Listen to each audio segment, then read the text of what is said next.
This podcast is in association with the Blast Wing Shooting Kennels, the Rush of the Flush Hunt Club, and is sponsored by American Natural Premium Dog Food, B Mountain Knife Works, and the National Bird Dog Circuit. We be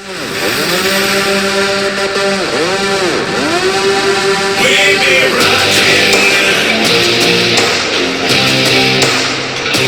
We be rocking.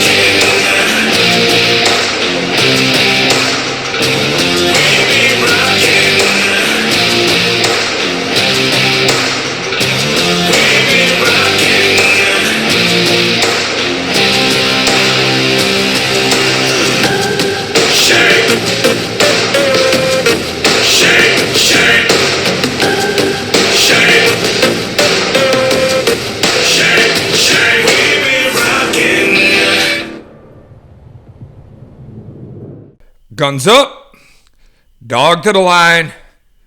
I tell you what, it is hunt test season is upon us, and welcome to episode number 6 of Wingmasters Truth Be Told.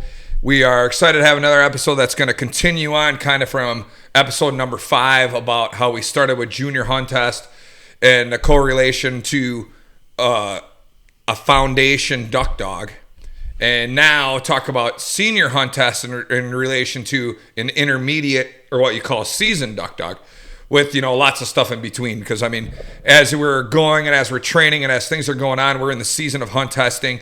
And you start to see, things in dogs as we're training right now of what's happening. But, with that being said, let's get on to a little bit of things that have been going on around here. Let's talk about the fact that what had just happened with Alec here on how's it feel to be a graduate from UW Stevens Point, my friend? It feels really good. They said, what are you doing after? I said, going to train dogs. What are you going to do with your bachelor's in biochemistry? Going to train dogs right now. Yeah, we might need that for a future endeavor. But so everybody, that's the question I actually have for you. I was thinking about this today. Everybody that's listening to this is going to think to you or probably think to themselves about you of taking a year off, of being like, oh no, that's a big mistake. He'll never go back. Whatever people do usually ends their college career. But what do you feel, especially for somebody your age and other people that might be doing the same exact thing as you? Maybe somebody wants to take a year off just to save up some money so that they can do it. What do you think about the fact that you're going to take a year off? Do you think it's going to affect what you're going to do? Is it affecting what's going to go on with all your stuff? Oh, man. I am so glad you asked that question because it's actually super interesting. People who take a gap, now this is a statistic. This was a study done. Okay, People who have taken a gap year are more likely to be employed versus not taking a gap year. So say you and me graduate both from Stevens Point, same GPA, everything, same extracurriculars, except I took a gap year and you didn't, I'm more likely to get hired. No way. Makes you different. Come on. Makes you different. They're looking for differences. They want to see something that stands out. Maybe you went backpacking 6 months in India or whatever you did for that gap year. You're actually more likely to get employed than somebody who didn't get a gap year.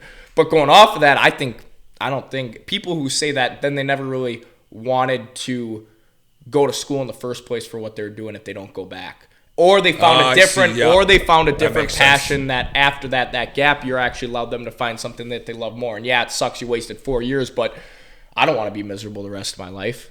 I don't think anybody does. So those rare instances where people take a gap year and then don't go back, I feel like it's because they found something more they love, not because of I took a gap year and I don't want to go back now. Interesting, because I don't have a college background and I just knew it wasn't for me. So that's fine. I'm proud of you. Congratulations. I'm proud of you for doing it. We can celebrate next weekend at your grad party, and I'm very proud for you. Where you're making them cry with, what was your average? You're pretty much acing them. You're pretty much killing them. So that was awesome, and I think it's very cool that you made it through your undergrad and that you did so well in it. But it's funny because we're doing Truth Be Told, the myth, when we're talking about myth busting, we're doing all this on Wingmasters podcast. There's a myth bust that I would have never thought. Ain't that crazy? That's crazy. I would have never thought. It makes you stand out. Yeah, and I think so. Well, that's cool because you said you told me I want to take a year to do some different stuff, which is awesome because I can use you right now as we're building up Wingmasters. And then also it's just doing some things before you decide how serious you want to do it. And you're only young ones. So I think that's an important time. And you're going to be able to go on. And I already know you, so I already know it's not going to defer like what your goals and stuff are. But yeah, the biggest thing for everybody that's listening right now is just do what you love. Yeah.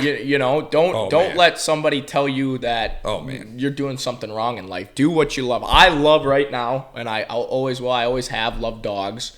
I love tournament hunting. I'm not going to let somebody tell me I can't go do that. Right. What's funny about that is that we're saying a funny thing because, like, I'm a big fan of Gary Vee. And if you haven't heard of him, I mean, Gary Vee, I'm sure everybody's heard of Gary Vee, but he's basically a motivational speaker. He swears. He does. There's always this controversy. He lets his kids swear. Yeah, he lets his kids swear. There's a whole nother controversy, a rabbit hole we don't need to go down right now. That ain't why I like him. But what I like about him is he actually will say, so like, kids your age, you've done it on your own, which is also a bad thing. I don't know if you had any help from your parents or not. No, I did. You did? Okay. Yep, you had help? Okay, so which is awesome. Okay, and then you also had your own thing, but...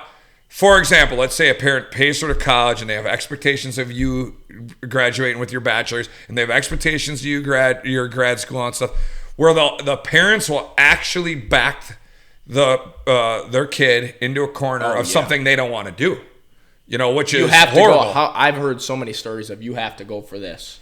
And you're going to college. You're not. Yeah, you're going to be a lawyer because that's what our family does, and you're not going to do your passion. So like Gary Vee, like he'll come on all these little snippets you see and all the reels that you see him telling the kids that, like, well, you might have to stop living for your parents. So you might have to sit your parents down and tell them, hey, sorry you spent all that money, but that's not what I want to do. It's like the perfect thing that you just said is for parents watching or kids, teenager, whatever you're doing. If you have a love for dogs and hunt tests and tournament hunting, I have made it in college by myself. I could have, but I wouldn't have had it. I wouldn't have had the extra money to do anything I love. It would have been just me doing that. So my parents helping me out allowed me to do the things I love. Nice. So parents that, hey, if you want your kid to get into dog handling, hunt test, tournament hunting, well, you can help them out and watch them prosper in something else in 2 different categories just by helping them out. Because could I have made it? I'd have just been dumping all my money in college and I would have had to skip every tournament. I wouldn't have had no extra money. Right. So and then that helped me. I mean, that keeps a kid out of trouble. I didn't have. Seriously. Yeah. You have a kid conversation. If take you're a few minutes to talk about this. If you have a kid that wants a hunt test every week, they're not going out partying. I was never partying. Yeah. If there's a tournament, I want to go to that tournament. I'm not going out to party. When my kid's in a college town, it actually keeps them on a better straight and narrow. Yeah. Yeah, I agree. No, I agree with you on all this stuff. Paulie, he just made us an awesome welding. But Paulie Kysely is Alec's dad. He's always engineering something. He came and engineered right out of a water tank. That's the most awesomest whelping box we ever had. That guy around here, we said we might just have to hire Paulie full time for engineering this whole place. But no, that's really cool stuff because you're in graduation times right now for high school. You're in graduation times right now for college. You're at an age that can speak to different people. I'm at an age I can speak to different people about, like I said, I knew college wasn't for me. No problem. I'm proud of you doing what if you know college is for you, that's great.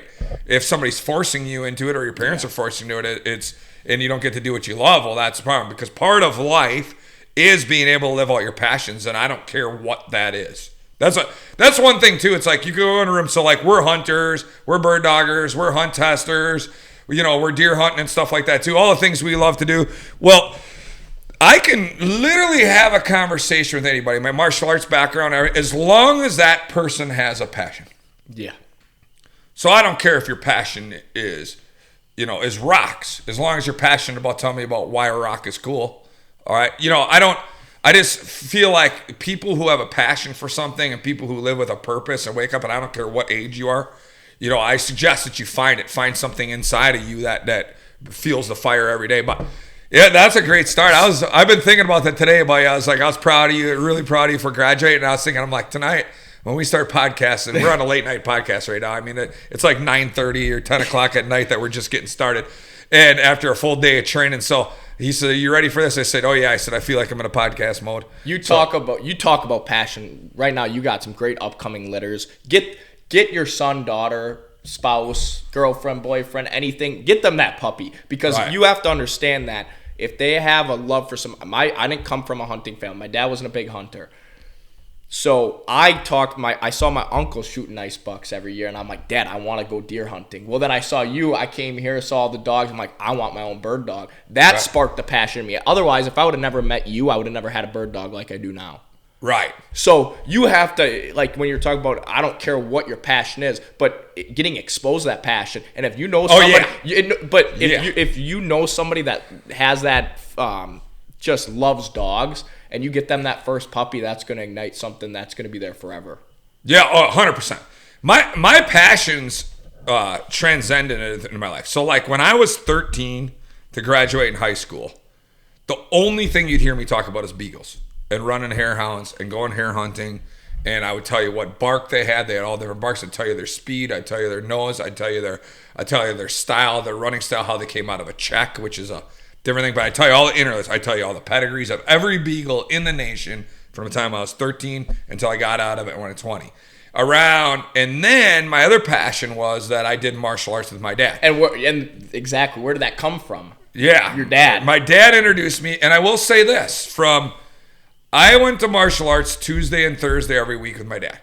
And of course, I wanted to play baseball in the summers. I wanted to do other fun things because my dad said we're going to martial arts together Tuesday and Thursday all year round. Martial arts was all year round. There was no breaks.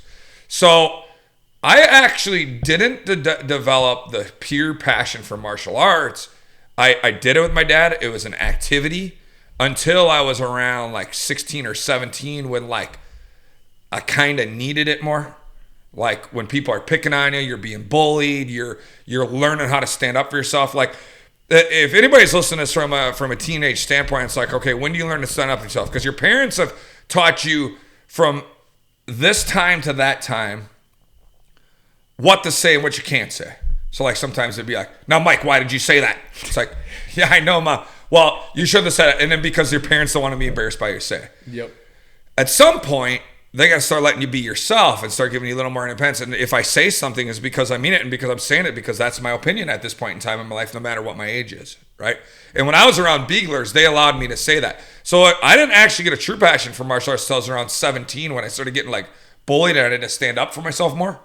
Then it was like, okay, now game on. I want to learn more about the street side of martial arts and more about and then MMA was coming and stuff. I want to learn more about how to take somebody out quick. I don't want to learn about the fancy martial arts. Like, what am I going to do if I got to take somebody out? Or what am I going to do if I need to just control somebody and not take them out? That's going wild, right? So that came. So then obviously I left the dog world, went to Madison like we talked about. And if you heard me on our podcast talk about this, and I ran a martial arts school for 13 years before I got into bird dogs, and then I transcended into bird dogs. So my passions have carried me. I've never lived without it.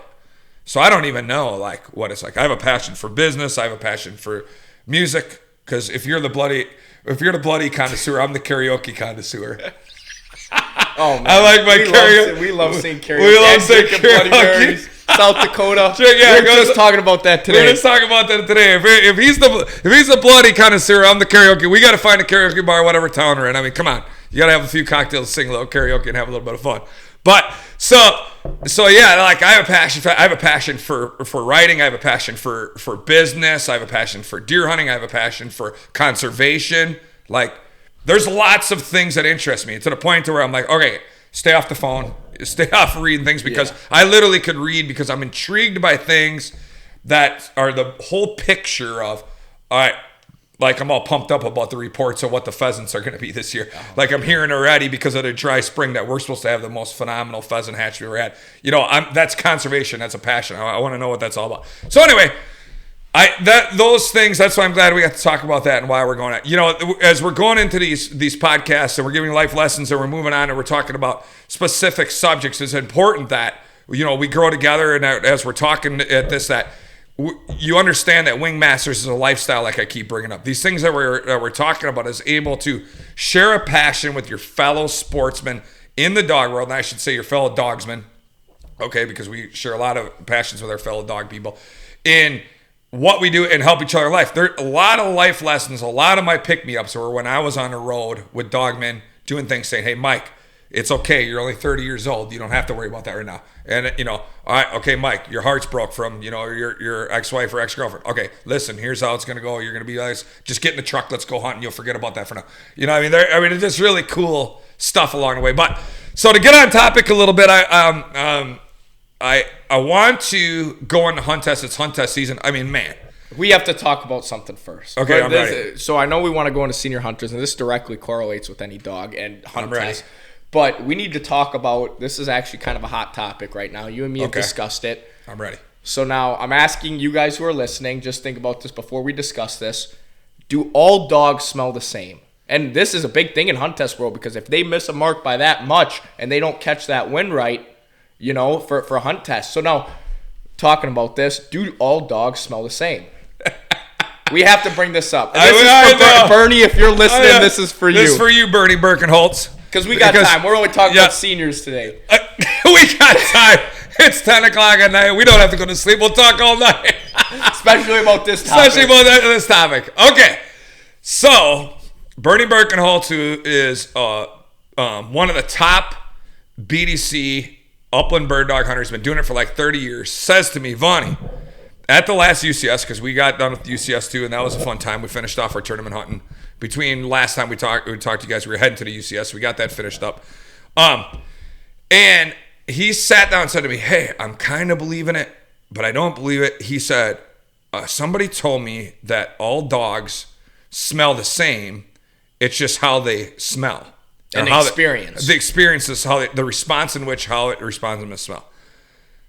And I sat there for a minute, and instantly my own response went crazy, and my brain was just firing like crazy. And I looked over at him, and I sat there silent for a second. I said, if this is true, I said, I highly doubt it's true. I highly doubt it's true that every dog smells the same. I said, for all the dogs I watched, but if it is, oh man, do I got a lot of reevaluating to do.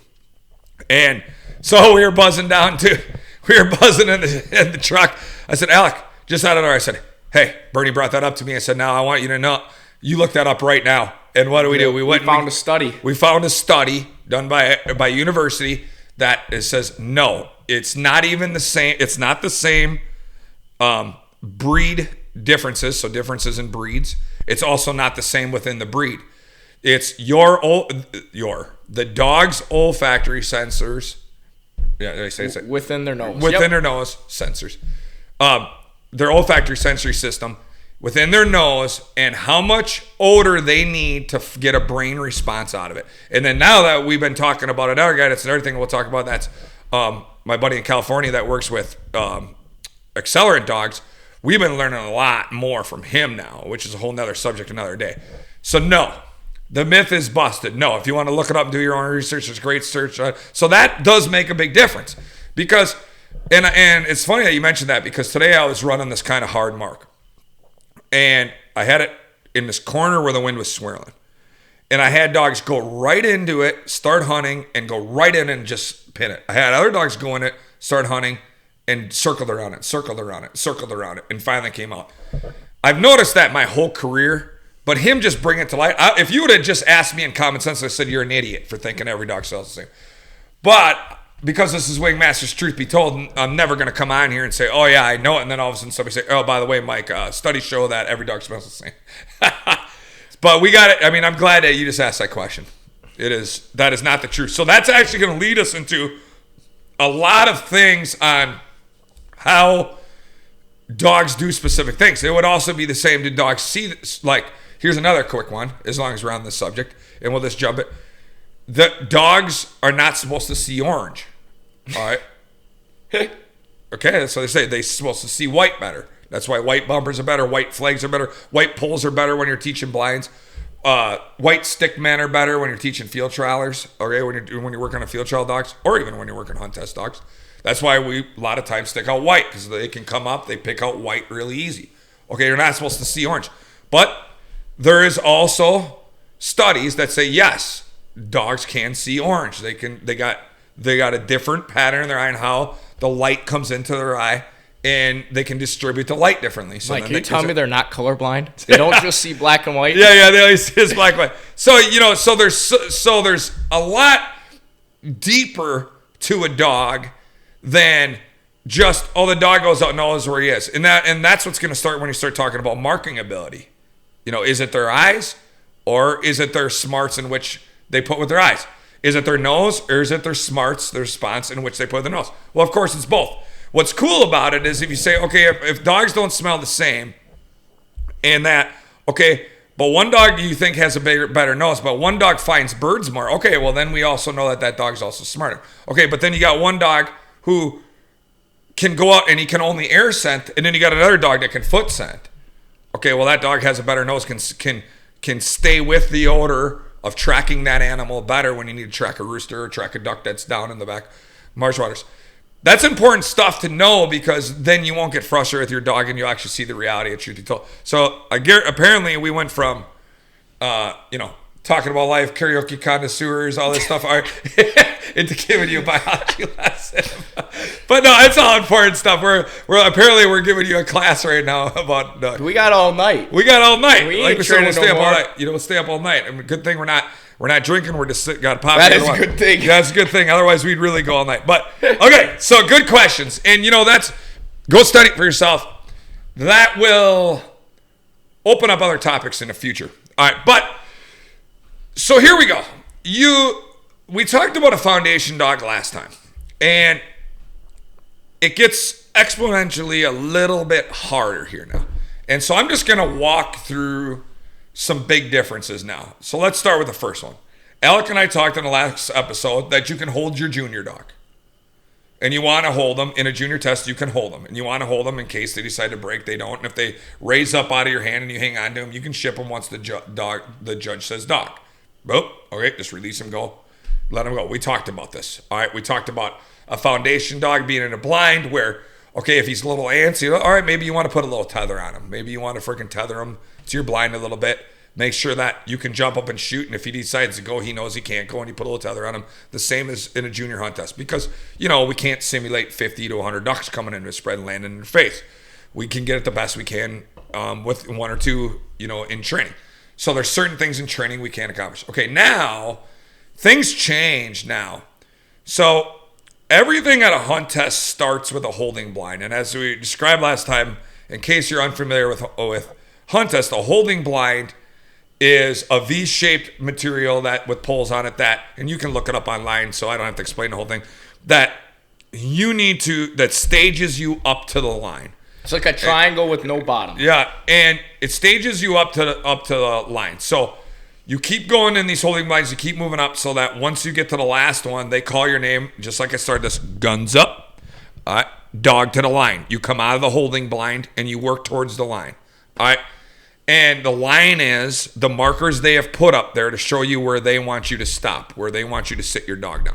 All right. Now, so everything starts at holding blind, and I have in my system called holding blind etiquette, because you can have a dog in holding blind, and they got to listen to 3 dogs go before them, and they can be so overload sensory that they can't even think in a holding blind. They're peeking around, they're ducking on there, they start barking, they start whining in a blind. I mean, you got to get holding blind etiquette, and that's another part of the system. But anyway, now things change dramatically.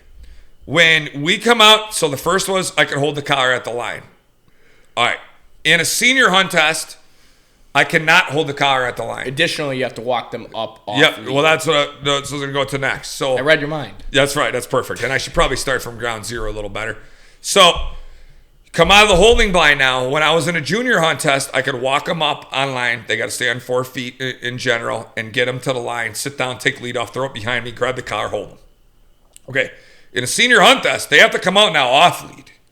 They have to heel with me up to the line, and they have to sit down when they get to the line with me. Okay, so now everything is off lead. And now when the ducks go off, I can't hold them. All right, now, just like a junior test, when I was holding on to the dog, while I'm holding on to it, and the bird went off, which is just a single twice in the series, I could hold on to him, and then once the judge says dog, I can talk to him, tell him sit, and send them on their name. Okay, now, same thing. Now, in a senior, there's 2 birds going off. So let's just start with land. I come walking up. I sit my dog down. Here's the next thing. I actually now have to have a gun in my hand. All right? So I have a gun in my hand.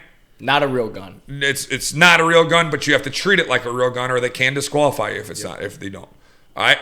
I have a gun in my hand, and I have to shoulder the gun in the direction in which the bird is going off. Okay, now it's going to be a double birds going off. There's going to be a bird going off left or right, and a bird going off the other direction. Okay, now, as soon as the second bird, so now they got to sit through two birds, the anxiety two birds, off lead without me holding them. When they whisper behind me, dog, okay, now I can send my dog once they release me. But during the time them two birds are going off, bang, bang, bang, bang, boom, boom, boom, boom, they shoot a flyer. Bang, bang, bang, bang, boom, they shoot the second bird. Dog. Okay, that whole time, that whole chaos of about, I don't know what we'd say, maybe 15 seconds, I cannot say a word to them. All right, in AKC, because we're talking AKC rules. We can do an HRC podcast, as another series.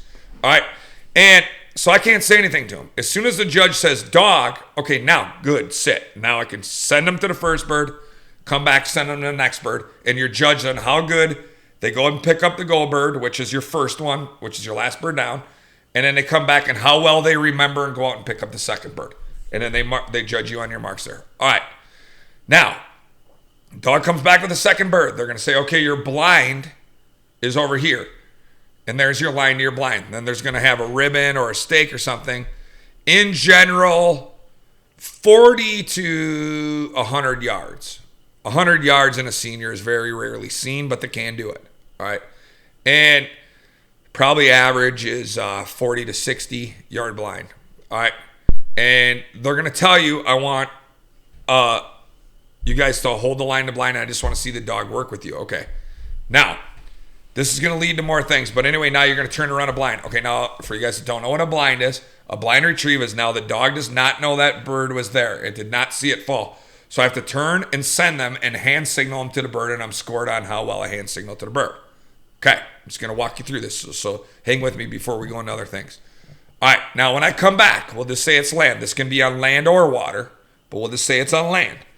I come back, they're going to say, okay, go sit by that ribbon over there. And this dog has to honor the next dog that comes up. So this dog has to sit down next to me. I can talk to him quietly. The next working dog comes out of the holding blind, guns up, comes out of the holding blind, walks up. I'm sitting off to the right side of him or left, doesn't matter, but I'm off to the right.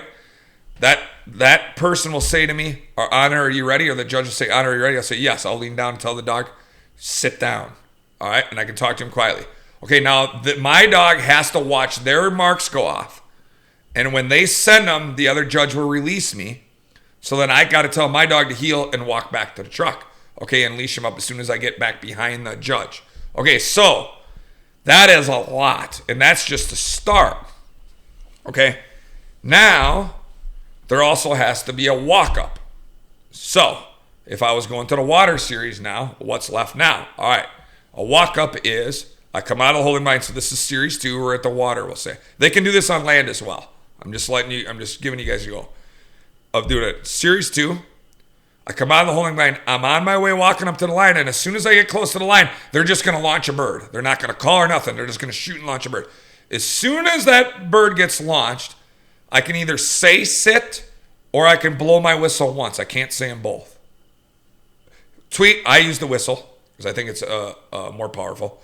Tweet, as the bird's going. So they're walking with me, heel. As soon as that bird goes off, they got to sit on my tweet. Okay, then we turn to the other bird. They fire the other bird. They shoot the other bird off. Okay, I send them there. I got to come back and they got to remember to walk up bird. Okay, then I come back. Okay, now those two marks are across water or in water. So what you might have is one bird got thrown across the water and one bird got dropped in the water. So you go in the water and get that one, come back, and you got to remember the bird across the water, or vice versa.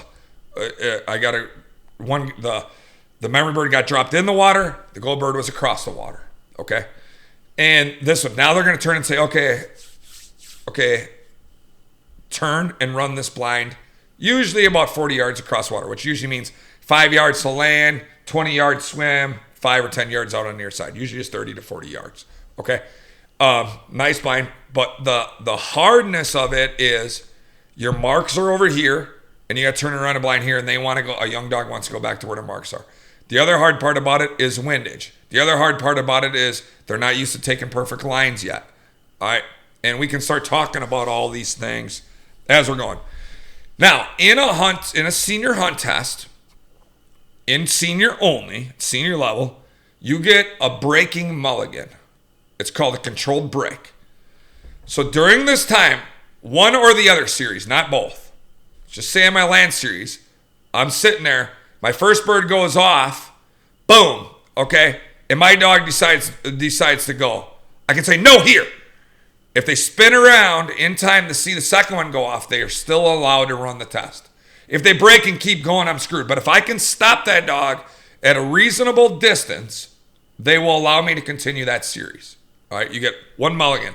So when I go to senior tests, I have to flip from master and junior. I have to flip from master and go, okay, remember now. So when I'm watching these dogs, I'm holding the gun, I'm shouldering the gun, and I'm looking down at them because if you go, you're about to get hit with the whistle because I got the whistle in my mouth the whole time.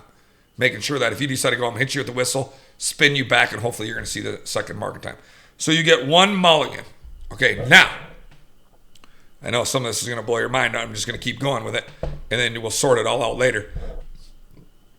Excuse me. After one of your doubles on land or one of your levels on water, on your way back, they're going to do what's called a diversion shot. So your dog's going to be swimming or running back. They're just going to fire a dry shot. And what that simulates is what that simulates is them shooting your blind bird. That's what it simulates. So the dog's on the way back, boom. Okay, there was your shot for your blind. That's what it simulates. So then when you turn to run your blind, they just shot the diversion shot, just shot that blind. That's the idea. All right. There can be decoys. There can be across channels. There can be lots of things that go on. You're gonna see more decoys now. So if I'm training a senior hunter and I'm running marks, what do you think the most important thing is to do for my dog when I'm training? From what standpoint? From going marking? No. If I'm planning on going to senior hunt tests and I'm training for it and I'm running blinds and I'm running marks, in that training area, what do you think the most important thing to do in that training area when I'm running blinds and I'm running marks? What do you think? Your question's a little vague to me, but what do you think? What do you think to have there? What's the most important thing to have when you're running marks and running blinds in the area that you're doing it? Yeah, well, your most important thing is to have good line manners and good obedience. That's your most important thing.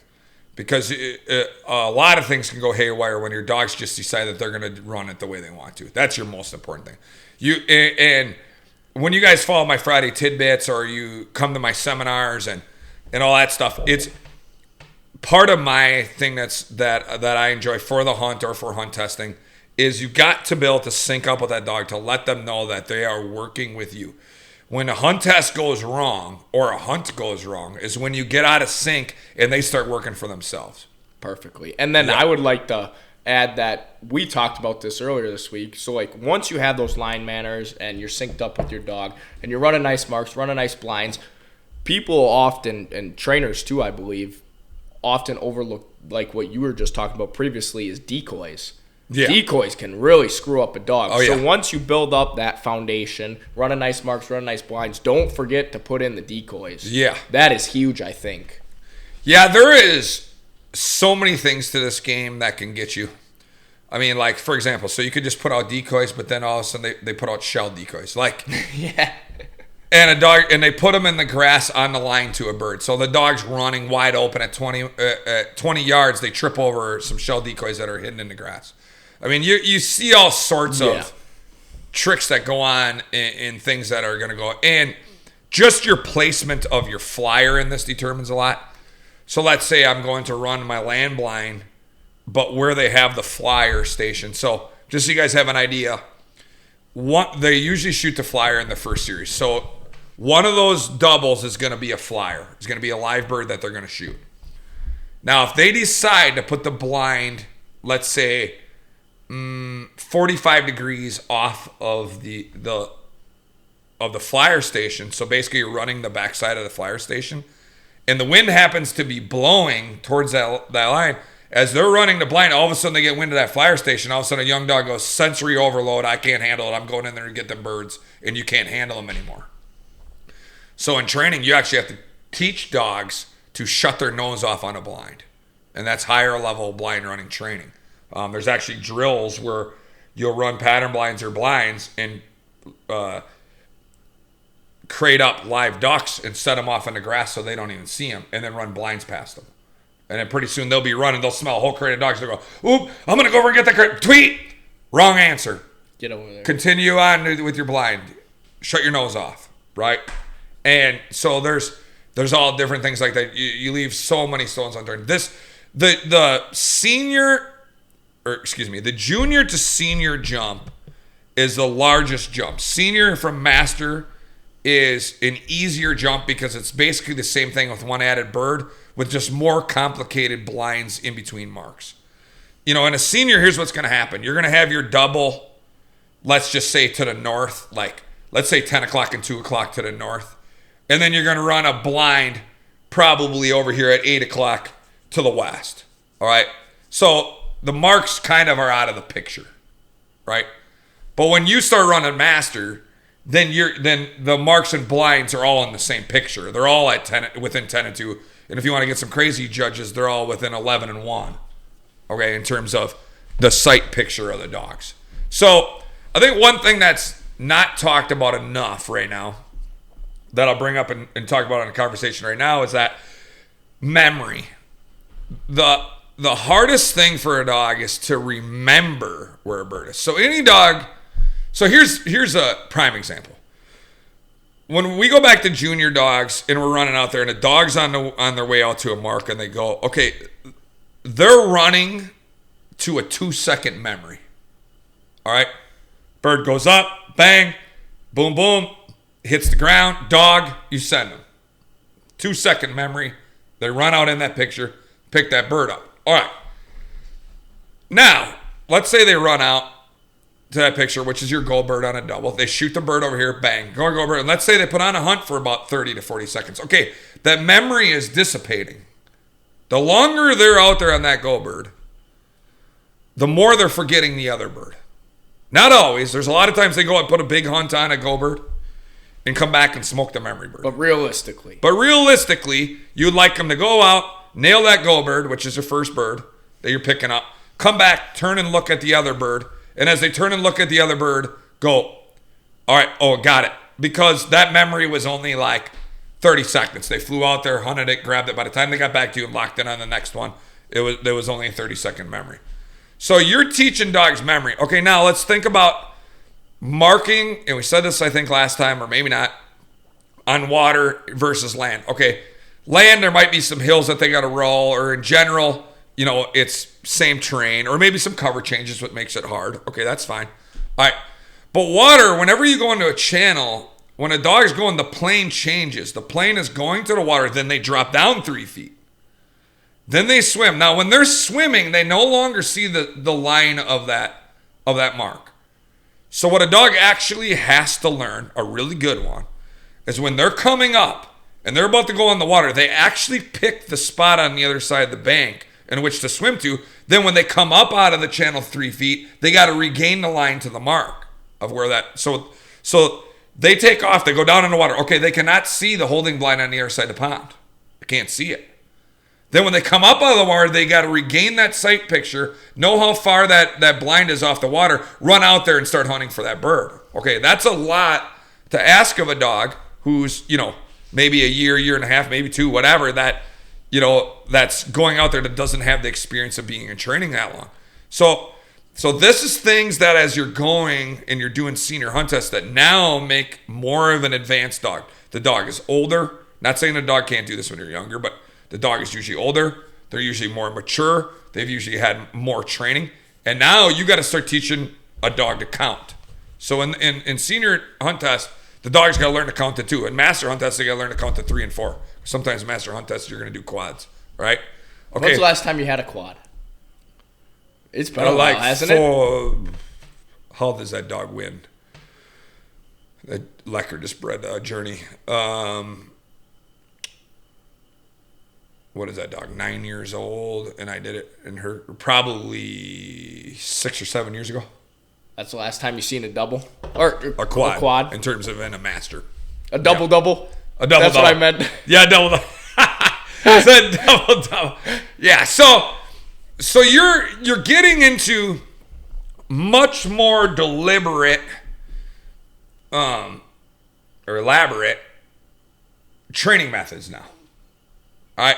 So I think the hardest part now is there's so many more components. The hardest thing now, high-level trainers argue with me with this, but I don't care what anybody says. And the hardest thing now is to teach a dog how to run a blind.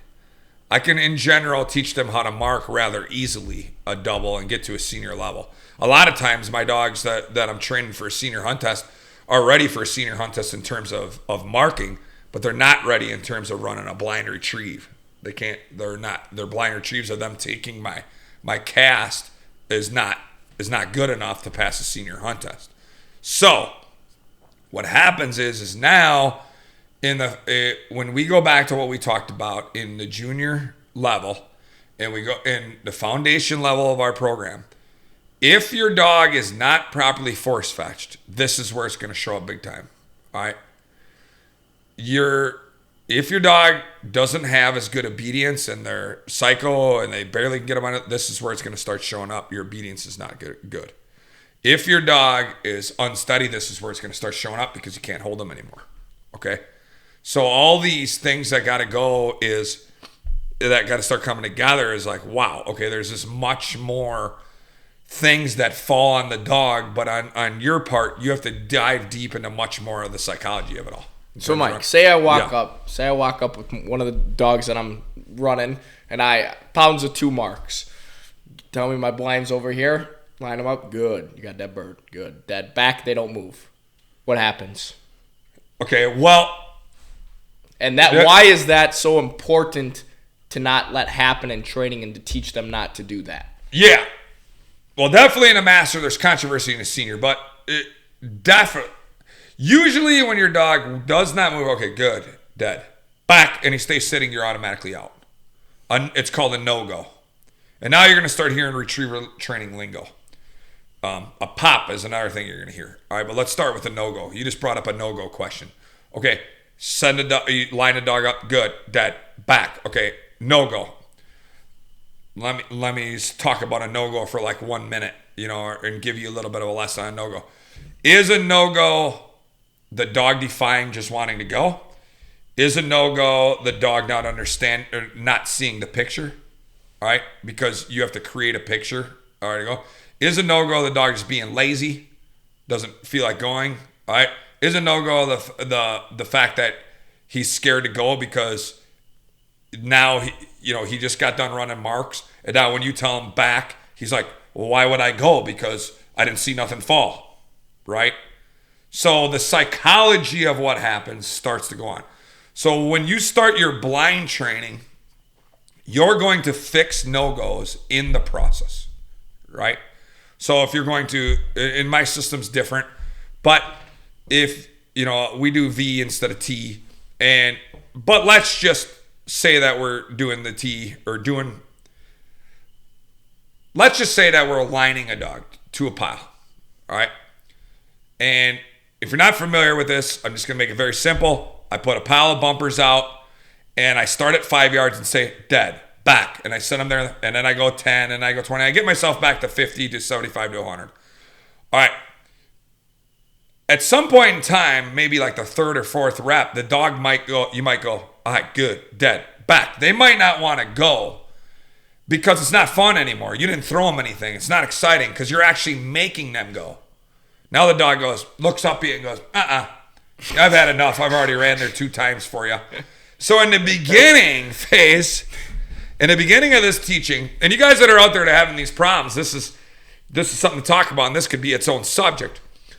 And in the beginning phases, you'll go, oh, the dog does really good. You'll throw it to the pile, back, move back, move back. I'm just saying back. He doesn't go. You'll be like, all right, he's young. You throw one back down there, back, to get him excited to go again. You don't put too much pressure. You don't use the collar much. Boom, go. And you're trying to keep that momentum, to get that momentum to fly down to that pile. Because what you're teaching is the big first step of teaching a dog how to line. I want to point you in this direction. When I say dead back, that means go straight to where I want you to go. That's your first day one elementary of teaching a dog how to line to a blind. Okay? And that will show up on what I call a cold line. So let's say Monday, Tuesday, Wednesday, this week, I went out, I put the bumpers by the exact same tree on grass that's, 2 inches tall. That's like a soccer field. You can see the bumpers out there. You can see them laying in the grass, which is the most fairest way you can teach. You see them laying in the grass. You drop the bumpers. You come back. You say dead back. You say dead back. Okay, dead back. And the fourth one, you go dead back. And he just looks up and he goes, no, I don't want to. All right, you can see him out there, right? There's no clearer expectations. So, all right, I'll go to you. I'll throw one down there. Let's say we're at 75 yards right now. You can see the bumpers laying on the grass. Dead back because now he's excited, so of course he goes. I'm being very fair to you, to the dog. I'm being very fair to the dog. And I bring him back, dead back, he don't go. Okay. All right, now we got to start fixing the no-go issue. And now, because I gave you a very clear expectation of what it is and why you have to do that, right? And why you got to go down there. So now, here's the thing that you're building in a blind retrieve, and let's just stop and talk about the big picture of a blind retrieve. I have to convince this dog through 4 months of training. It takes me about 3 or 4 months to build a decent blind. I have to convince this dog. I'm convincing them through training, saying, hey, listen, there's something out there I need you to help me get. And I have to say, good, you got a dead bird now. And that dog has to go, oh, where's the dead bird? Where's the dead bird? Oh, yeah, there's a dead bird. I'll get it for you, boss. I got to get it for you. Okay. But if you say, there's a dead bird right now, and he goes, oh, man, you're going to make me run out there and go find something for you. Okay, that's where that attitude is different. I'm trying to create a dog that's as crazy for a blind as they are for a mark. But I'm going to tell you, that's very hard to achieve. It's very hard to achieve. You're going to get some dogs that just pound marks, come back to them back, and they're going to run medium speed. And sometime we'll have a conversation why that's not all bad. Okay? Sometimes dogs are overconfident. But what I would prefer when I say back is you shoot on a back the same as you shoot on a mark. Like, I want to see you run this line. And then you're going to spin on the whistle, and then you're going to take my cast. Okay, so I have to convince this dog that when I line you up, leave my side straight, point and shoot. I say dead bird back, and him go, give it to me, boss. I'll take off running, and then you just stop me when I get off course, and I'll go find this bird for you. All right, I have to convince this dog to do that. Not every dog likes to do that the right way. Some are lazier, some don't believe in you, some are don't want to be told what to do, some will shut down, some don't want to get in the water, some just, don't enjoy running blinds. All right, so it's a completely different side of training because you are telling them they have to do it, where a mark is like they want to do it because that's instinctually. All right, so that's an important there. Now what goes to the next level of being harder is, all right, now I got to teach the dog that, okay, when I throw a mark, you saw that, go pick it up, come back to me, turn them off the mark and say, okay, there's a dead bird over here. And convince them that, no, you already got that bird over there. Go the way I'm pointing you this way for the dead bird. Well, them two things to come together is super hard. In the beginning stages, 90% of the time, I throw a mark to the right. I turn them, 90 degrees to run behind the left. I'll say back. They'll take off straight and just hook right to going back to the mark because their brain is still firing. I need to go pick up what I saw. No. I have to teach you, no. You already picked that up. Get that out of your brain and go straight the way I told you. Okay, this is now where your training gets a lot of complicated. And then now is the dog defying you? Is he lazy? Is he tired? Or is he just not want to do it? Or is he not understanding, right? So I see a mess when we start getting the blinds with people. The mess starts. So I think the easiest thing I can say to people is I'm actually paring things back now.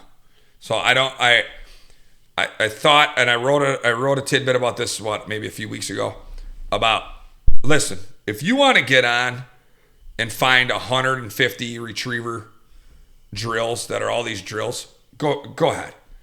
You don't even have, the dog don't have enough lifetime to run half these drills that you find online. and you can actually, and you hear me say this all the time around here when we're training, I'm trying to use a drill to teach a concept, and I want the drill, I want to forget about it. I want in martial arts, we had a thing that says, use the drill so you can forget about it. And then if you ever need to, go back to the drill. But other than that, leave it in the past. Yeah, the drill better have a taught lesson that leads me to another means to an end. Right? Just doing a drill. So like people are familiar with the T because that's the most popular. My system has the V. All right. They'll be running the T or V. We'll just use that because everybody's used to, if you're used to retriever lingo, used to T or V. They'll get done sending a dog, stopping, casting back, stopping on overs, stopping doing angle backs if you're doing my method. All right. And they'll go, okay, I can go run a blind now. No, the thing that drives you crazy is you get done with T or V. You can go out and try to run a blind, and the dogs do not understand anything from that drill to be able to run a blind. It is absolutely, and I don't care who you are, I don't care how good you run that T, I don't care what you do. That drill was done in known destinations. This is where it gets technical now. So you do drills in known destinations. All right. What are you going to do when you run blinds the rest of their life? They're going to unknown destinations. So I have to build this dog's confidence to run out there and say, show me where it is, boss, by saying, hand signaling them to unknown destinations. Well, how do I do that in drill format? Well, I'm going to tell you what. You can set up the most elaborate drills you ever seen, anything you ever want to see, and watch these dogs memorize 7 different things in a drill and 7 different casts in a drill, and then go try to run a blind, and you still can't run a blind. It's amazing. So there has to be transitions from drills to real life running blinds. And sometimes, guys, I mean, I hate to be a bearer of bad news. Sometimes it's just going to be ugly. Sometimes you're going to, run a drill. You're going to do what's called the transition drill. So from the T or V, you can do what I was showing you called walking baseball. It's a beautiful transition drill. All right. It's all casting. It's teaching them to cast to part memory, part random locations. If you've ever seen it before, it's one of my favorite drills to do it's one of my favorite transition drills, meaning I'm transitioning them from knowing where they're going, and I'm trying to transition them to be confident in going where they don't know where they're going. It's a good transition drill. All right. And you can do walking baseball, and it's a great drill. Go out, start running your blinds, and do all these things. Be like, boy, they're really doing walking baseball. I can cast this dog like 100 yards across any field, this direction, right backs, left backs, angles, overs. I mean, just amazing. This dog's really reading my body language. Go and start running a blind, give an angle back, and they just keep going to the right. Like, did you not get the memo of anything we did last week? Okay.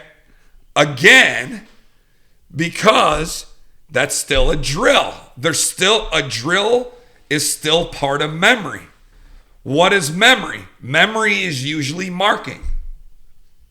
So what does a dog think? Why would I go that way? I don't remember ever there being a bird there. Because its whole life it's been taught where to go where they memorize something. Man, this is a subject that we should get all fired up about again. Pop a little bird dog whiskey and start firing at people. Why do people not understand this? Right? It's the reason why I teach these seminars. But yet people don't want to listen. Yet people are going to bullshit you about it too. Oh yeah, no. You do that drill, you do the 5-leg pattern drill, and you cast off that. By that time, you're going to be ready. I'm like, no, that's bullshit. It's bullshit. There is no drill that makes the dog run blinds. There's a drill that teaches the idea. Then you got to start going and doing taught blinds, permanent blinds, 4-day blinds. You got to start doing blinds that has part memory, part no memory. Like, for example, let's say Monday I run this blind to an apple tree. Like I have 3 apple trees out here I run to. Let's say I run it to my first apple tree. Okay. And I run that blind. And let's say it's hacky. It's kind of hardy. I was like, okay. Tomorrow I'm going to run that blind cold again. Let's say it's hacky again. Wednesday I'm going to run that blind cold again as a drill.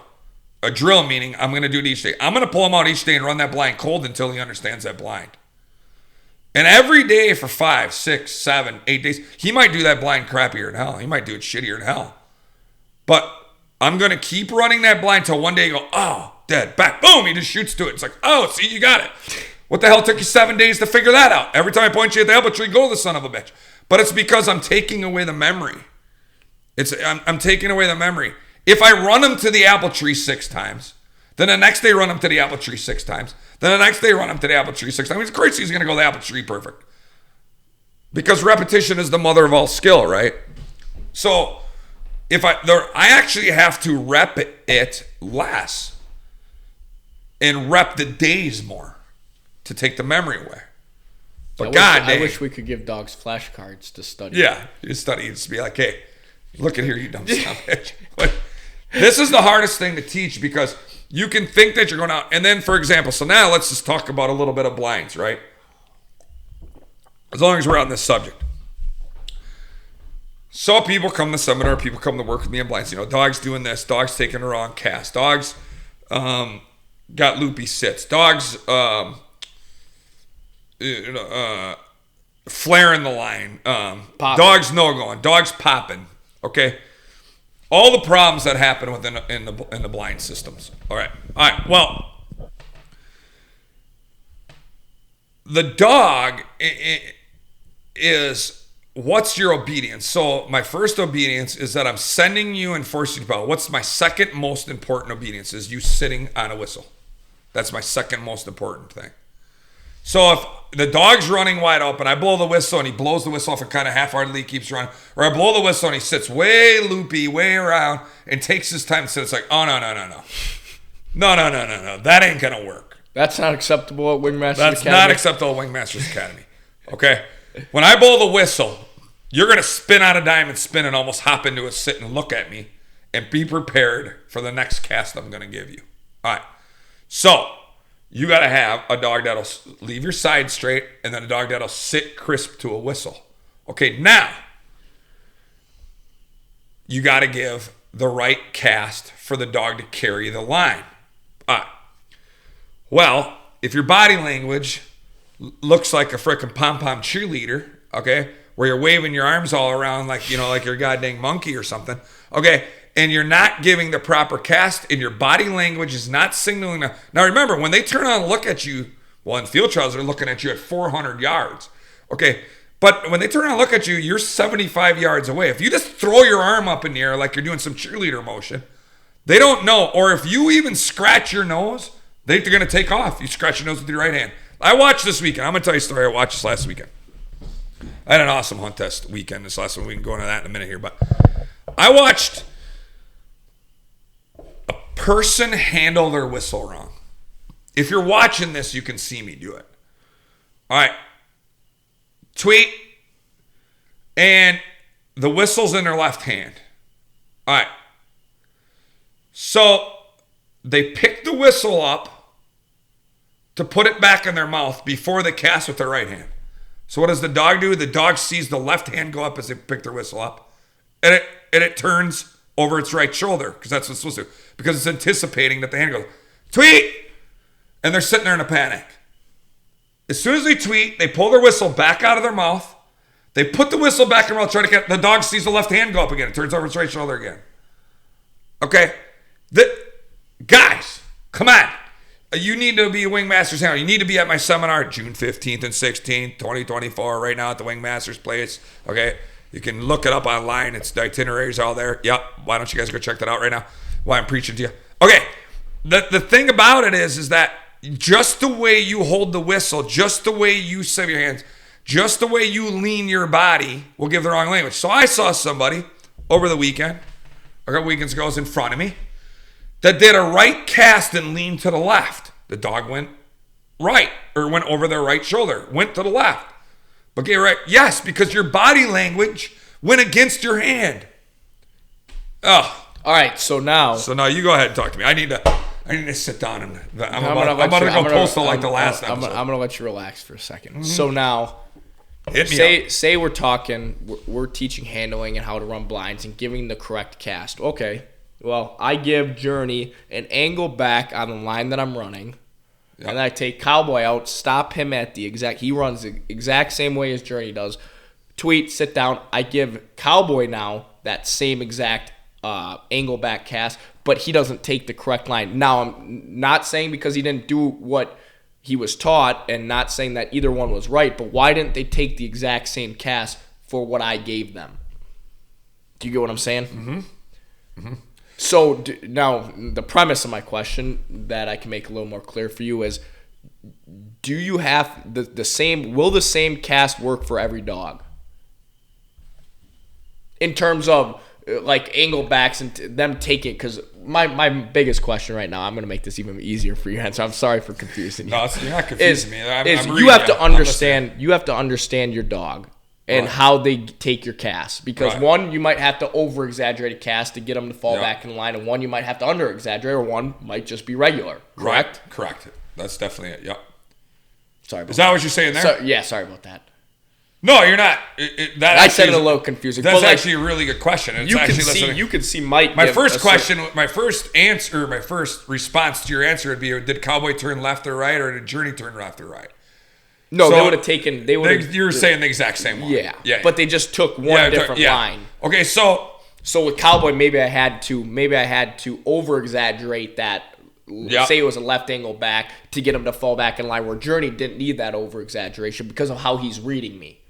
100%. Each dog is different. Each dog is different, and how they're reading you. The system is the same. Correct. And then you as a handler have to adjust to that dog's movement. Okay, I'm going. So I'll give you an example.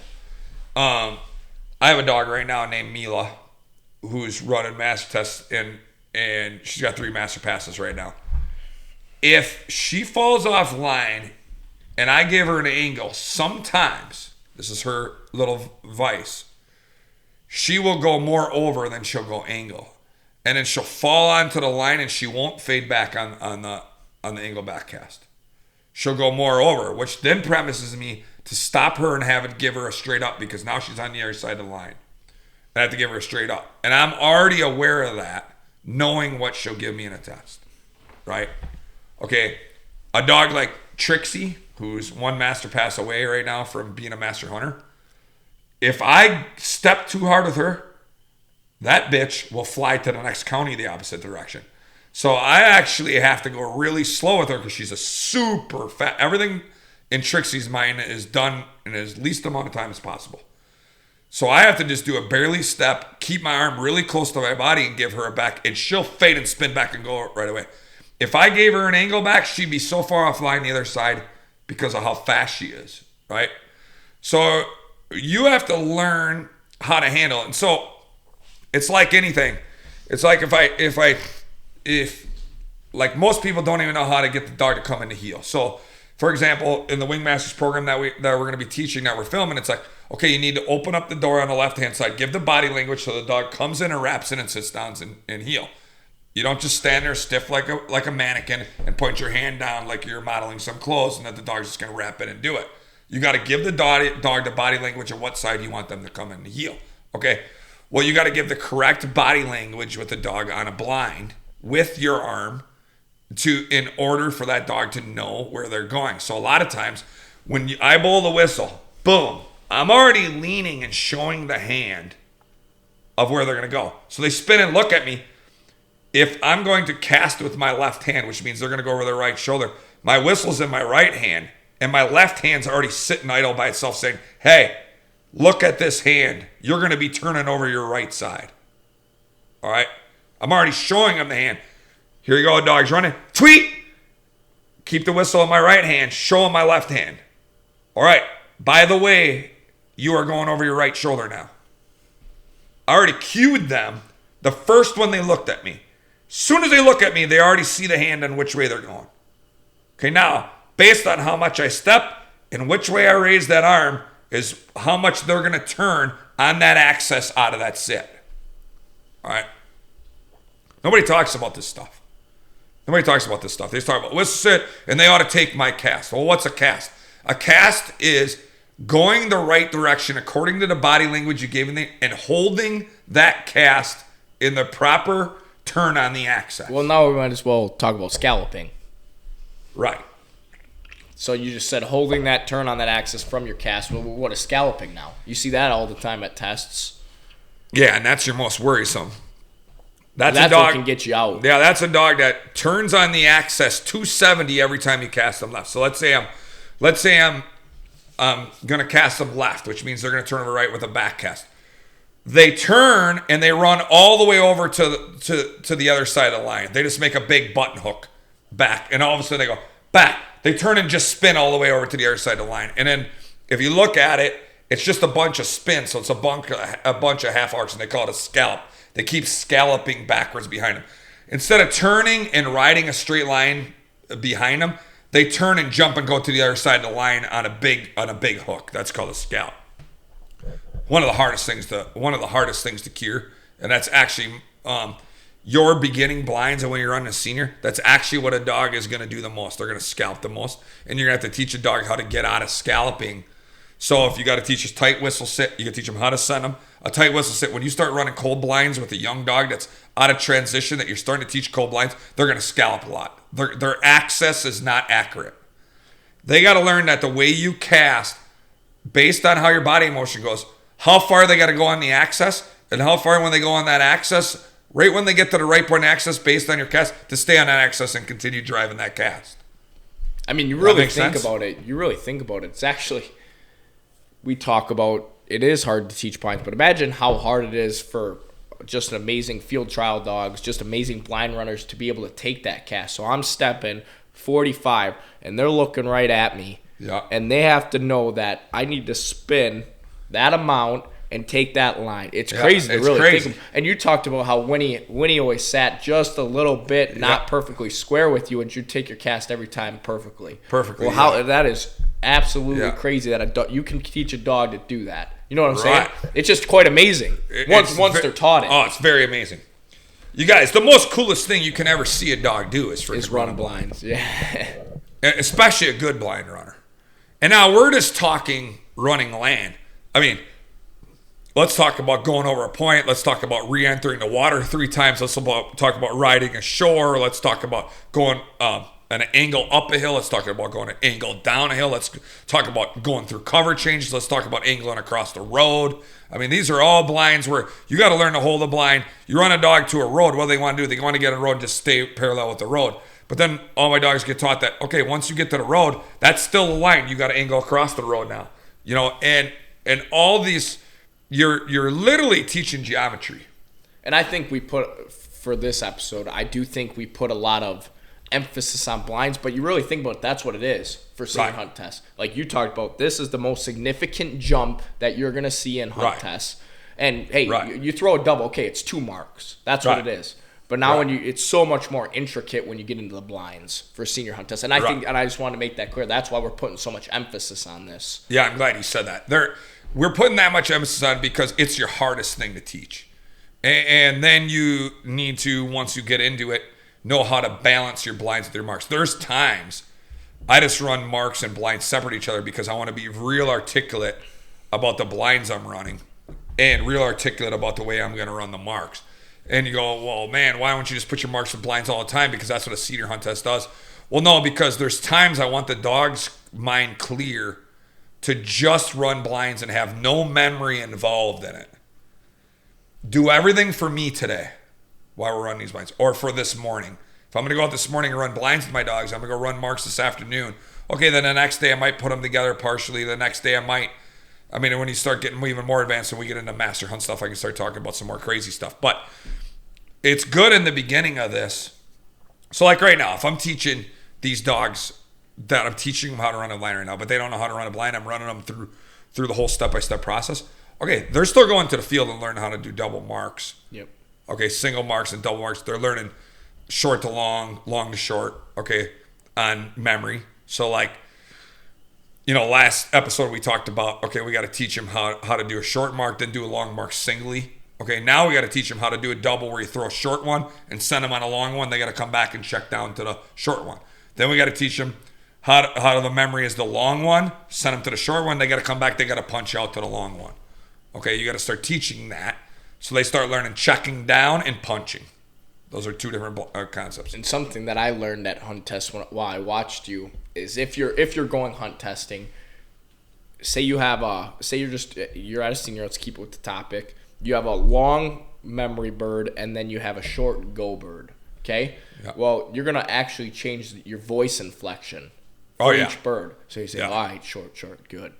And then you're going to say their name, whatever it is, Journey. Yeah. And then when you get to that punch bird, all right, now you got a long one, Journey. Yeah. And that's also a very important Yes, thing. Is your voice inflection is huge on how they need to know. All right, good. Journey goes out 100 yards, picks up a bird. Journey. He goes out, comes back. All right, good. Easy now. Good. Journey. Yep. Okay. Exactly. And that would be for your short bird. The other one would be, all right, long bird goes down. Journey comes back. Sit. Good. Journey. He goes out. He comes back. All right, you got a long one now. And Journey's looking at us right now. You got a long one now. Way out. I'll be like, way out. He'll look out there. He'll just perk Journey, and I'll ship him out. Okay. So, and then that tells him you're going long. Yeah. Your voice. So these are all tidbits and things that you're learning. Okay. Now, let's get off the hunt test. I think we got on the blinds. We talked about the doves. We talked about the diversion. We talked about the walk up. We talked about honoring another dog. Okay. We talked about the breaking mulligan. We talked about land and water, talked about not being able to talk to your dogs while the two birds are going off, all that stuff. Okay. But now, guys, I would not hunt with any dog less than a senior hunter. I would not go personally. Now, I know this is going to be contradicting myself because I train foundation dogs and okay, you need a dog to watch some dogs or to watch a bird fall in the water and go pick you up a decoy. Okay, or pick you up a decoy. Pick you up a bird. Right. Hopefully, they better not pick up a decoy or they're in big trouble. And go out there and pick a bird. Okay, that's a foundation dog. The dog saw it splash. It saw it land out in the spread. It saw it perfectly. Okay, great. All right, now, the thing is that a foundation dog doesn't know how to count and doesn't know the memory of multiple birds hitting the ground. I mean, think about when you hunt, you guys. How many times have you guys reined like 9 birds? You got 5 guys in a A-frame on a goose hunt or a mallard hunt in a field hunt. And all of a sudden, here we go, boys. And birds are just falling. And we already talked about this in the last episode on how birds are no longer being a trajectory from the ground back to the ground. They're just falling straight down out of the sky. Or if it's a day they're flying sideways, they're falling from the sky and angling straight to the ground and doing a drop that way. Okay, the dog no longer is seeing somebody out in the field marking. They're actually having to watch the sky like we talked about last week, right? Okay, now they got to watch that one fall and go, got it. They got to watch that one fall. Got it. Oh, I got it. Holy smokes. The dog all of a sudden just, his brain is kind of going, physically, they're going, oh, I thought I was supposed to memorize 2 or 3 of a senior or master hunter, but there's 9 out here.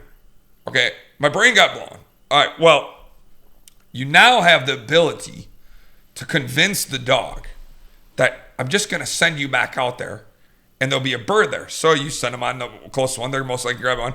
You send them to the left. They grab another one that's sitting out there in their decoys. You send them out there and they kind of get lost. They're like, well, hey, I can't remember all these. And you go, tweet. No problem, buddy. Just go over that way. They fly over there, pick up. Oh, hey, thanks for helping me. They come back. Your buddy says, hey, Vaughn, I dropped the one on the outside of the blind over here, more to 90 degrees to the left there. Okay, let me see it. Line them up. Okay. Now I go, well, I know that the dog didn't see that one. He has no idea it's out there. All right, well, you think you can get it? Well, how far is it?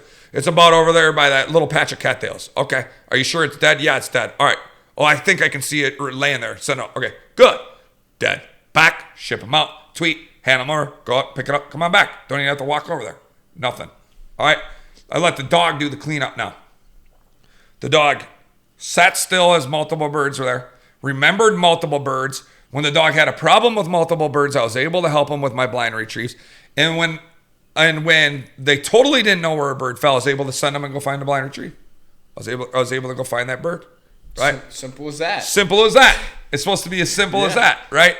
So if somebody else has their buffoon running around that broke before it, that's not trained, running around, and it's out there. Well, Journey sat right here honoring your dog. That's fine. It's out there chewing the feathers off of one bird. There's 8 more to pick up, just like we talked about last.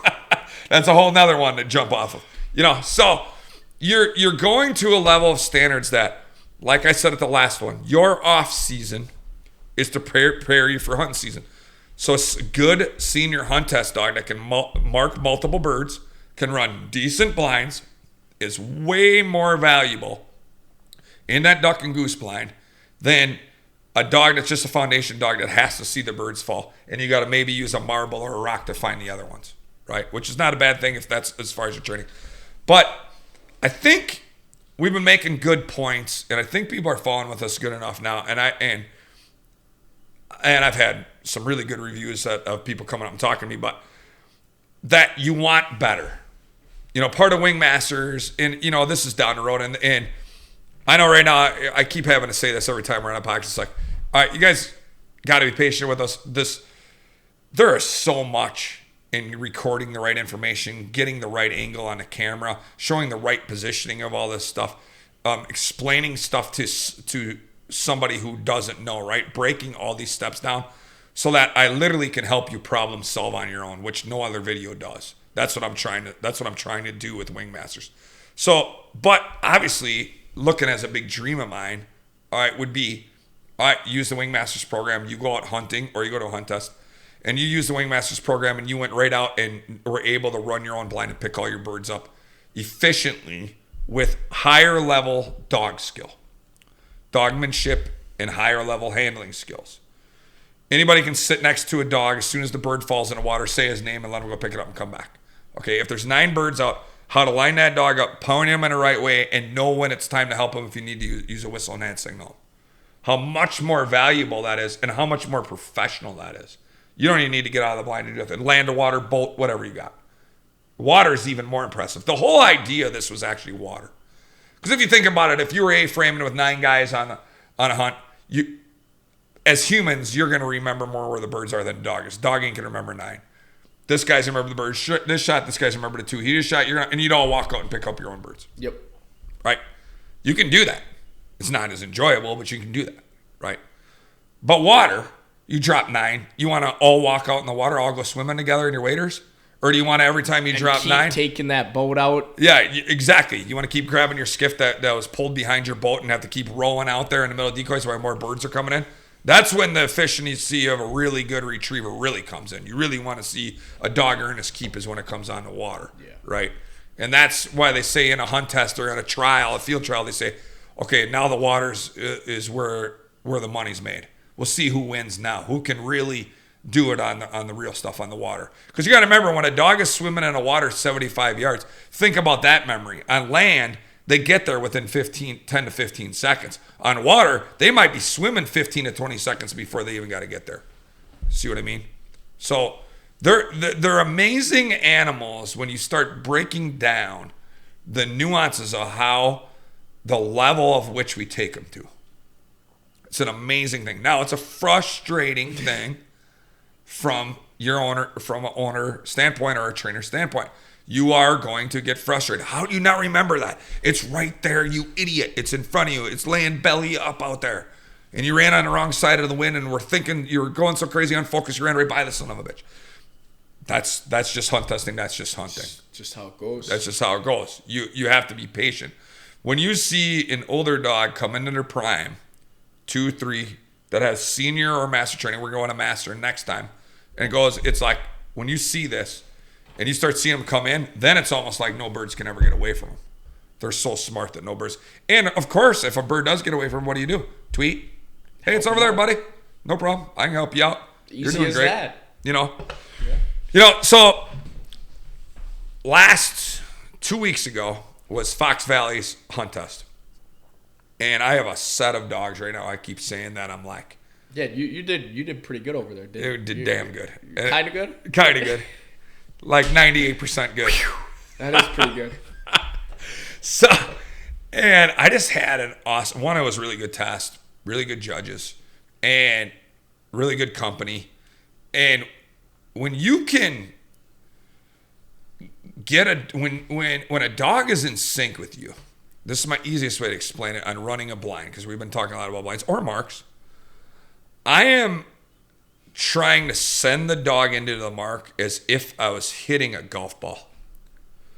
So let's say the wind's going right to left. I'm just going to line you up just a little bit to the left. So when I ship you out there, you're going to fall. You're going to remember this. You're going to arc right in. You're going to fall right into it. If we're running a blind and there's wind blowing the water, I'm going to send you a little bit to the right. So as you fade in the middle of the water, I'm going to stop you and cast you, and you're going to push against the water and keep going. And I'm going to make you fall right into that blind and make that blind look easy. But I'm playing golf with the dog. I'm sending that dog on what par that blind is, on how many whistles. So you come up to let's say you come up to a golf and you go, all right, that's a 5. What does that say? Par 5. Par 5. Yeah. I'm not a golfer, so a good thing I got you backing me up. That's a par 5. Okay, come up to a blind and go, okay, that's a 4 whistle blind. I could probably do it in 2, but if the dog stops there on that point, it's probably going to take me 1 to get it off, 1 to get back online, and 1 on the exit. So it's probably a 4 whistle blind, right? We were doing our own statistics, okay? Oh, man, I wish I had this laid out. Why I didn't have it on my phone right now. But I had ran a double master with 5 dogs, which means I had to run 3 blinds, okay, which means I had 15 blinds, and I had averaged 3 whistles a blind amongst all the whistles I blew. I went through every. Take that back. How many? There's 3 blinds in a master test, correct? Yep. So 30 blinds. Excuse me. Okay. That's I just couldn't remember. Yep. So there's 3 blinds with 5 dogs. So I ran 15 blinds and then 15. So I ran 30. Okay. We had counted. Sean and I had counted. Okay. That I said, Sean, I'm gonna go through, and I remember because this is how crazy I get. I remember how many whistles each blind takes me. Some blinds I lean, meaning like I say back, that dog just goes tweet tweet. I don't even blow a whistle from the time I send them till the time they get it, which is the most prideful thing. Like you just want to jump up and down and be like, son of a bitch, that's what I'm talking about, kids. When I ship you straight, you go straight. Okay. So, and it's the most prideful thing, especially like if you send them across water or whatever. This Finn dog of mine that's on my team, I don't own him. He lined a blind and he pounded the marks at this last test. He lined an angle entry over a point blind. He lined it. I never blew a whistle. I got a little cocky here. Okay. I got him, and as soon as he entered the water, he was dead on line. I just put my hands on my hips and I just leaned back. I'm like, this is over. This dog runs such straight lines in training, and he's so good. And I trained his sire, Chopper, which is one of our stud dogs. Chopper would do the same thing. I'm like, let's put my hands on my hip. I was just going to start talking to judges before he even picks it up. That's how straight he ran. And he lined that blind. So we had figured out that I had ran 30 blinds, okay? And we had figured out that I had like, I was only in the 60s of whistles. So I was averaging with each dog 2 whistles a blind, which is amazing. Which is crazy. It was just crazy. If you ever seen a master test. Yeah, and we were figuring over the 80s that they picked up 86 marks because you had 5 dogs picking up 9 marks. So you had 45 in each one. Yeah, they had to pick up 9 marks. But the reason why I was 80 is because one of them, the last one, was a double. But anyway, let's just say 90. Okay? And out of 90 marks between my whole team, I only handled on 3. So I had went 87 clean marks on the dogs, picking them up without me helping them. All right. So this is a weekend where you just want to ride home and you're like, man, we got to get home and go party. And that's where everything comes together with genetics, training, handling. That's where that all comes together right there. And as long as we're in there, I'm going to say handle to kind of finish this off as long as we're seeing. In one of the series, I can help the dog on 1 mark. So let's say that on the second series, let's say Journey has 2 clean marks, meaning he picked up the marks clean and it got him to the second series, got him to water. He goes out and gets the gold bird on the water, comes back, he starts going over on the water and gets over and loses his mind. Okay, I can stop him and put him into the fall area. I can stop him and handle him to the bird. If I do an efficient enough job, I have to handle straight to the bird. Then I have that mulligan in my pocket. I pick that bird up efficiently by handling him to it and helping the dog pick it up. Okay, I still get a good enough score to pass that test. So I get 1 handle in 2 series, right? So I get 1 mulligan in case to senior. We're going back to senior. Yeah, back to senior. I get 1 mulligan in terms of if they break, I can stop them and continue to test, and I get one mulligan in senior between the two series of if I need to help him find a mark, I can help him. And that's a whole nother subject on when that should happen, So, but I mean, I want to just take a couple minutes here now as we're, getting towards the end here of like, I want to say congratulations to Chad Broel and his dog Moose, who I got the master title on. And here's a prime example of a powerful dog and a dog who did upland tournaments. Chad got in upland tournaments and also wanted to be a master hunter.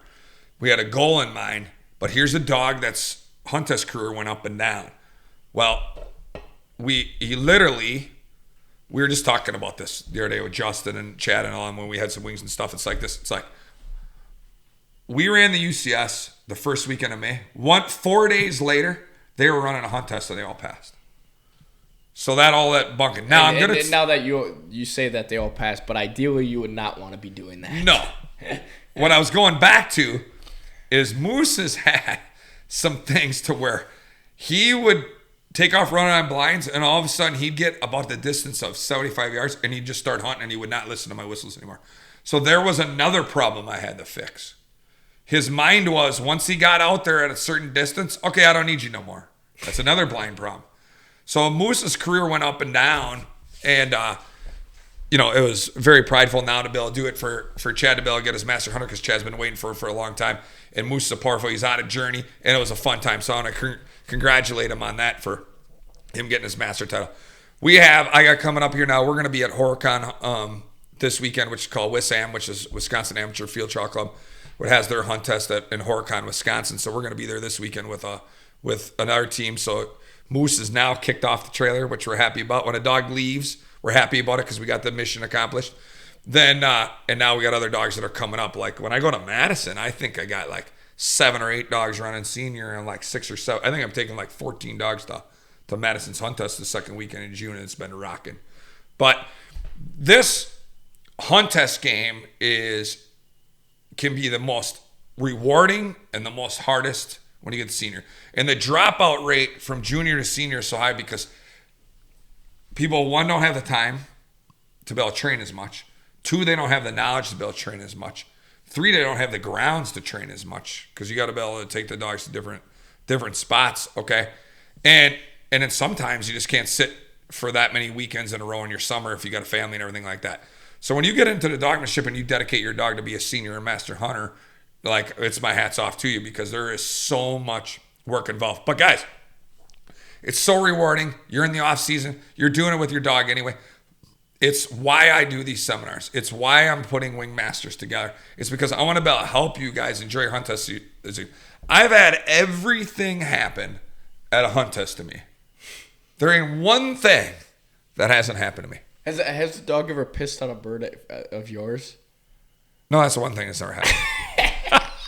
I was hoping you were going to say that's the one thing that's never happened to me. That's because you're too good of the Wingmaster Force Fetcher. Magic Mike. Senior hunters and higher level dogs take more maintenance, which means takes more time. Yeah. Which means takes more reps. So you have to understand that as, what we're going. So the next podcast coming up here, it's time.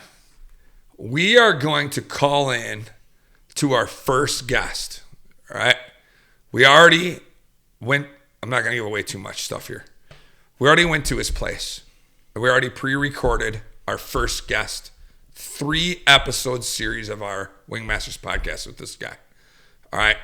What we want to do is on the next podcast, start the podcast, call him and say, hey, introduce yourself because we're going to start releasing your episodes.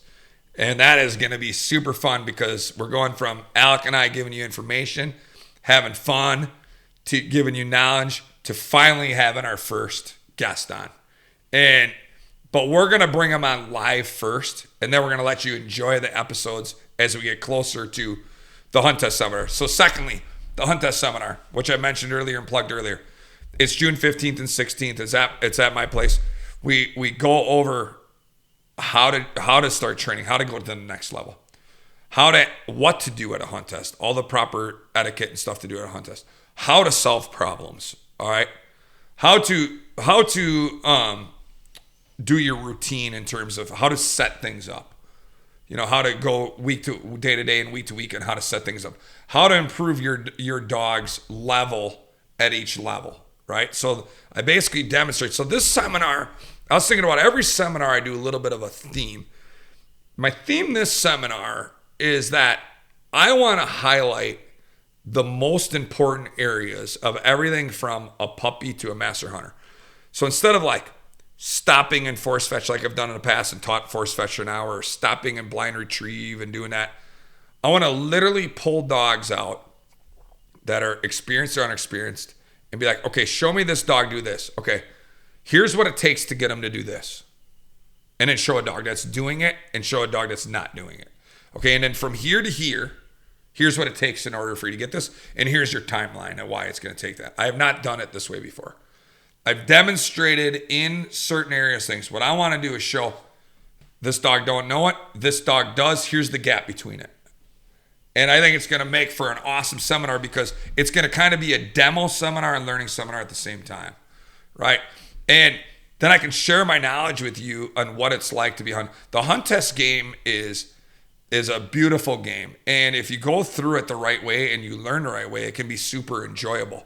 Like that last hunt test, on my way home, I couldn't, a lot of people on here understand that Fox Valley hunt test was at Bong Recreation in Burlington, Wisconsin. Well, that's where they hold the Grand. That's where they hold some field trials.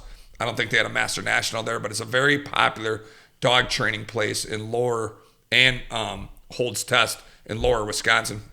We're on the border of Illinois. And to have that weekend to feel like good, it's your hard work come to pay off. It's just like, oh man, driving to different properties, getting up morning, doing drills, doing marks, solving problems, being in a dog shed. Okay, being in them, like, okay, listen, you got to listen to this. All the stuff that you're doing, when you see your work come together, it's so much more satisfying because it's such a hard thing to achieve, much like getting a college education. What do you got to do? Many late nights, you got to stay up, you got to do extra repetition, you got to remember. Okay, that's exactly what we're doing in order to get this dog at this level. So now, so we're going to have the cast. We got the seminar June 15th and 16th. And then I think it's very important that we honor, Memorial Day is going to be Monday. And we got this really cool thing. Like my actual town is Hogarty, Wisconsin. It's a little dot on the map. But what they do is each Memorial Day is they come and do the 21 gun salute over the graves. And they play the taps. But did you know that I never freaking knew that the taps actually had an echoing trumpet? Is it a trumpet? We talked about this last year during Memorial Day. You said, wait, what did we say? What was the question you asked me? Taps. No, you're playing a trumpet, right? No, I know, but you said you can hear it echo or something. Okay. What was it again? We talked about this. Last year.